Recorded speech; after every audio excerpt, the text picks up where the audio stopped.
Robert Penland, and Robert Penland was he owned most of what is now Bakersville, the property around Bakersville, the town of Bakersville. He owned all of that, and he sold it off at one time when Mitchell County was formed. They needed a county seat, and he gave them Bakersville, a portion of Bakersville, as the county seat, where the courthouse is, the historic courthouse. Well, there was another courthouse there before, but he owned that land, and he also built the first hotel, and it was called the Penland House, and he ran that for years. And then Reuben Young came down from the Young Cove. It's up near Mckinney Cove. You know where Mckinney? You know where that is? Are you from Mckinney Cove? No, but my grandpa was there. Okay, up in that area. And then he came down and he bought the hotel from Mr. Penland, and then he just ran the hotel for as long as he lived.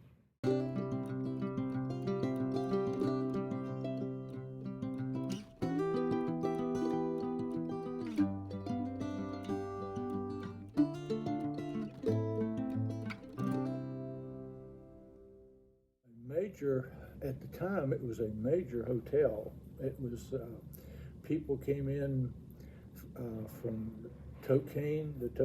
That's where the railroad was.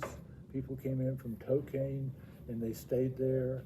He had a livery stable. You know what a livery stable is? Livery stable is where they have horses and carriages. And so he rented those out like people rent out cars today, because, you know, at the time, you could only ride horses or take a carriage or a wagon somewhere. So that's what he had. And people, all sorts of people stayed there. Supposedly the Vanderbilts came through there once.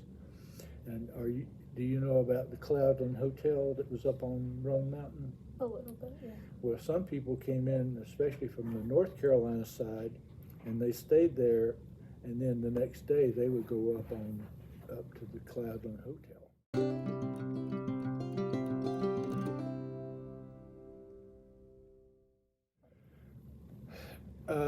It was a two-story.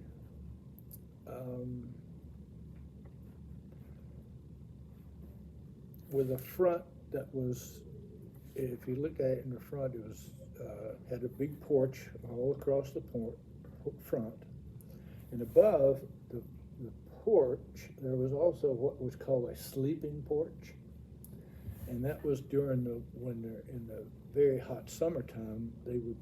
Some people would put their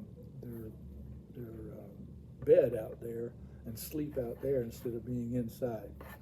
And then it went back, if you can imagine, it was a big box with a rectangular box going back, and that's where the rooms were, and first floor and top floor. And then beside of it was where they had the kitchen in a brick building that was beside of it, and that was because they wanted to separate because of fire. They wanted to keep the kitchen away from the main house.